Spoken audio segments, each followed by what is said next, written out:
Actually, Simon, just in the passing on the subject of boxing, you probably saw it in the newspapers, and I've seen it. It's been in social media. In fact, it's everywhere.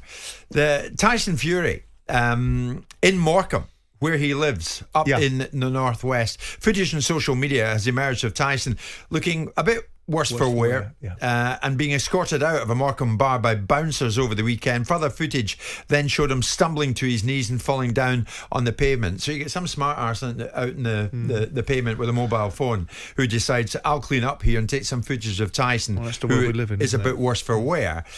So unfortunately, as you say, that's the world we live in, and someone's always going to do that. These people are vultures these days. They hang about street corners for a very moment such as that.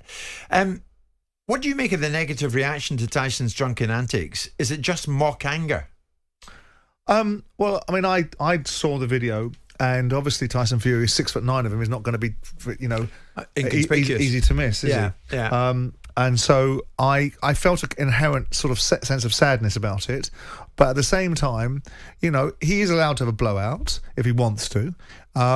If he wants to behave in a way, I mean, he's a professional athlete, an elite professional athlete, so I'm not entirely sure the two things go hand in hand. But Tyson Fury lives his life in a certain way. I don't have any anger towards it. I want Tyson Fury to be able to go back into the ring, and because I'm English and British, I want him to go back and win, be the heavyweight champion of the world, irrespective of my attitude towards some of his behaviour.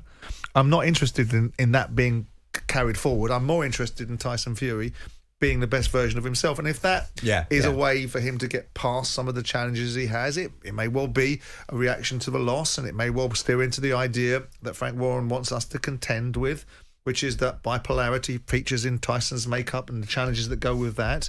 I would also add, as I said the other day, there's an element of hypocrisy behind people like Frank saying that, because ultimately most neurophysicists will say by boxing it'll exacerbate his condition, so maybe he shouldn't be boxing anymore. But neither Frank or anyone else would stand that argument up, because it would mean they'd lose their cash cow.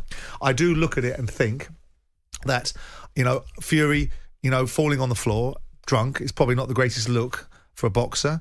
But he's a grown man. He can look after himself. And I don't have any anger or inherent feeling towards it. I would just perhaps rather that someone didn't film it and feel that it was an opportunity to get some cachet or kudos from it.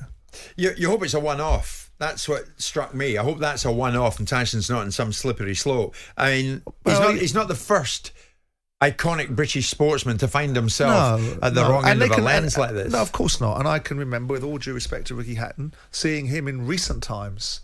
I did a upfront video of him about 6 months ago. He's in fine fettle. But I remember seeing him a couple of years ago in Manchester in not fine fettle. And it was slightly alarming to watch someone in the kind of condition that Ricky was at the time.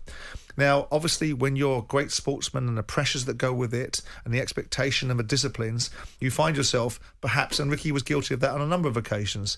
And Fury's had his challenges in the past. I hope and I assume this is a moment in time where he's gone out, enjoyed himself, and probably had a little bit too much and wanted to blow off steam. Or it could be Tyson Fury playing possum with everybody, because you never know with a fella. Of course. You never know with him what he can create in people's minds. Don't look over here, look over there. Yeah. For my mind, all I want is Tyson Fury fighting in December, being the best version of Tyson Fury and beating Usyk. That's all I want. Yeah. Jack makes a good point. One of the many sending in messages at the moment. Morning, guys. Tyson, he's just had a good night out. Probably drank a bit too much, and the fresh air hit him when he went out. Bosh, he was down on the floor. We've all been there, to be honest. Well, we have. You're right, Jack. Thankfully, I'm not there any longer. Good fun, because he'll be back in the ring when he needs to be. I like that. He'll be back in the ring when he needs to be. He doesn't need to be in the ring at the moment. No, he doesn't. But what we have learned is the way that you live your life will eventually catch up with you. And I don't imagine you will ever see a scene, without necessarily making it whataboutery, where you'll ever see Alexander Usyk staggering out of a bar, so inebriated apparently that he can't stand up and falls over, because they live their lives differently. Now, I want Tyson to be as fit as he possibly can be, to go and fight the fight that he needs to fight, because ultimately he's fighting against a supreme competitor and a supreme athlete. And in the end, it's an interesting one. It seems to be British athletes live their life slightly differently. If you don't live your life properly, you can't operate in your craft. And when you've got, what I believe to be an irresistible object in Tyson Fury against an immovable force in Alexander Usyk, then perhaps you need to live your life the best way you can. Yeah. And at this stage in his career, Tyson's getting older and the challenges are getting bigger. But he is also a human being and he's bloody entitled to do what he wants. Well, I think so. You know? I mean, the final line in Jack's message, he will be back in the ring when he needs to be. He's right, when he needs to be. But that ignores the point that he needs to be back in the ring in the best physical way that he can be. Yeah. Because there's no benefit in Tyson not being the supreme athlete that he is going to need to be. Yeah. To deal with Usyk in the rematch. One final thing I meant to say, we will talk boxing further down the line when Richard Atpar is in here, of course, as I mentioned, with Chris Billum-Smith. The two of them go head-to-head at your old stomping ground, Selhurst Park, this weekend, Simon. That'll be a terrific occasion, that. I hope the weather's good for it. Just in the passing, Simon, you know, I was in Saudi Arabia recently, the invitation, of course, after the well-publicised phone call invitation from Turkey, Al Sheikh. It was a privilege to be there on the night that Dmitry Bivol boxed. I have to say, Simon, I haven't seen something like this. The guy is something else. Oh, he is a machine. He's absolutely an operator. But let's also remember, he was fighting somebody that had 21 fights. True. And most of these fights were in exhibition halls.